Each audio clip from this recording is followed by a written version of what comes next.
اب driving licence کی فیسیں 5 سال کی بجائے ہر سال وصول ہوں گی۔ ڈرائیونگ لائسنس کی فیسوں میں بڑا اضافہ۔ شہریوں سے لائسنس کے لیے ہر سال 500 روپے وصول کیا جائے گا۔ موٹر کار اور جیپ کے لائسنس کے لیے سالانہ 1800 روپے مقرر۔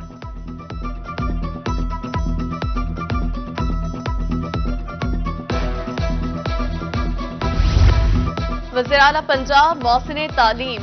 پنجاب حکومت کا بڑا پلان، طلبہ کو سستی اور رعایتی ای بائک دینے کا منصوبہ فائنل۔ نگران حکومت منصوبے پر 2.5 ارب روپے خرچ کرے گی۔ کالج اور یونیورسٹی کے 10,000 طلبہ کو آسان قرض پر ای بائک دی جائیں گی۔ کون الیکشن میں لے گا حصہ، کون ہوگا باہر؟ جنوبی پنجاب بھر میں کاغذات نامزدگی کی جانچ پڑتال جاری۔ جانچ پڑتال کا عمل 30 دسمبر تک جاری رہے گا۔ اعتراضات پر اپیلیں 3 جنوری تک دائر کی جا سکیں گی۔ فیصلے 10 جنوری تک ہوں گے۔ انتخابی نشان 13 جنوری کو الاٹ کیے جائیں گے۔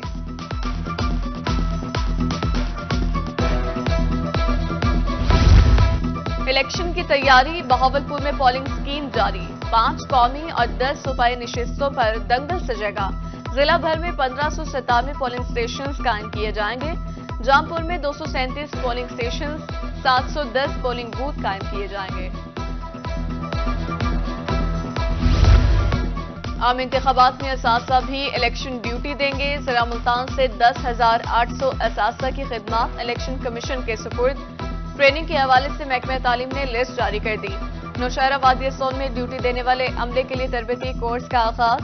بوائز ہائی اسکول میں کورس 5 روز تک جاری رہے گا۔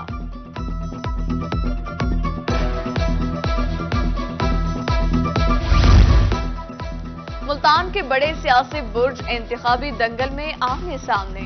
N151 میں زین قریشی اور علی موسیٰ گیلانی میں مقابلہ متوقع۔ جاوید ہاشمی، جہانگیر ترین اور عامر ڈوگر N149 میں ٹکرا سکتے ہیں۔ یوسف رضا گیلانی اور بیرسٹر تیمور N148 میں آمنے سامنے ہو سکتے ہیں۔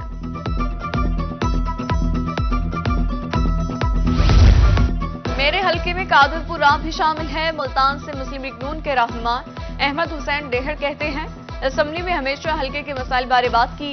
مسلم لیگ نون آئندہ الیکشن میں بھرپور کامیابی حاصل کرے گی۔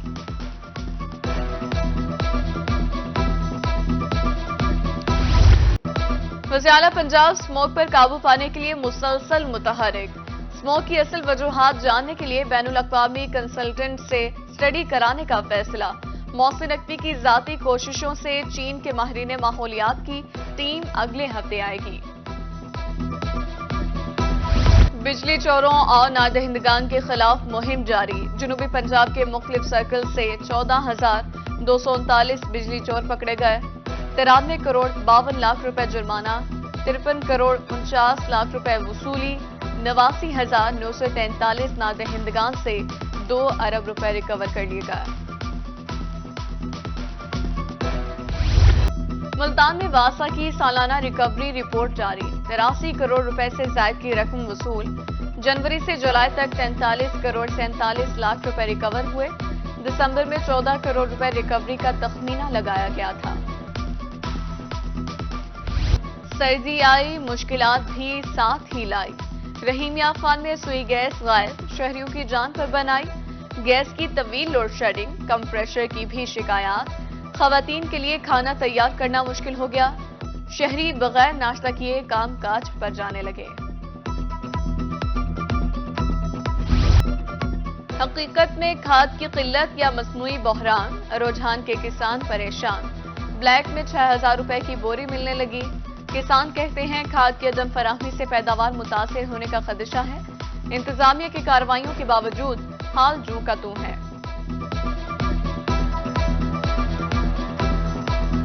ہمیں اس وقت یوریا کھاد کی اشد ضرورت ہے، جو کہ مارکیٹ میں 5,500 روپے میں مل رہی ہے۔ ہم وزیر اعلیٰ پنجاب سے گزارش کرتے ہیں کہ ہمیں سرکاری ریٹ 3,400 روپے مہیا کی جائے، ورنہ گندم کی جو اوسط پیداوار ہے وہ کم ہو جائے گی۔ اسلامی یونیورسٹی بہاولپور کا مالی خسارہ 6 ارب روپے تک پہنچ گیا۔ بقایا جات اور تنخواہ نہ ملنے پر اساتذہ سراپا احتجاج۔ اولڈ کیمپس کے سامنے دھرنا جاری، واجبات کی ادائیگی تک دھرنا جاری رہے گا۔ مظاہرین بھی ڈٹ گئے۔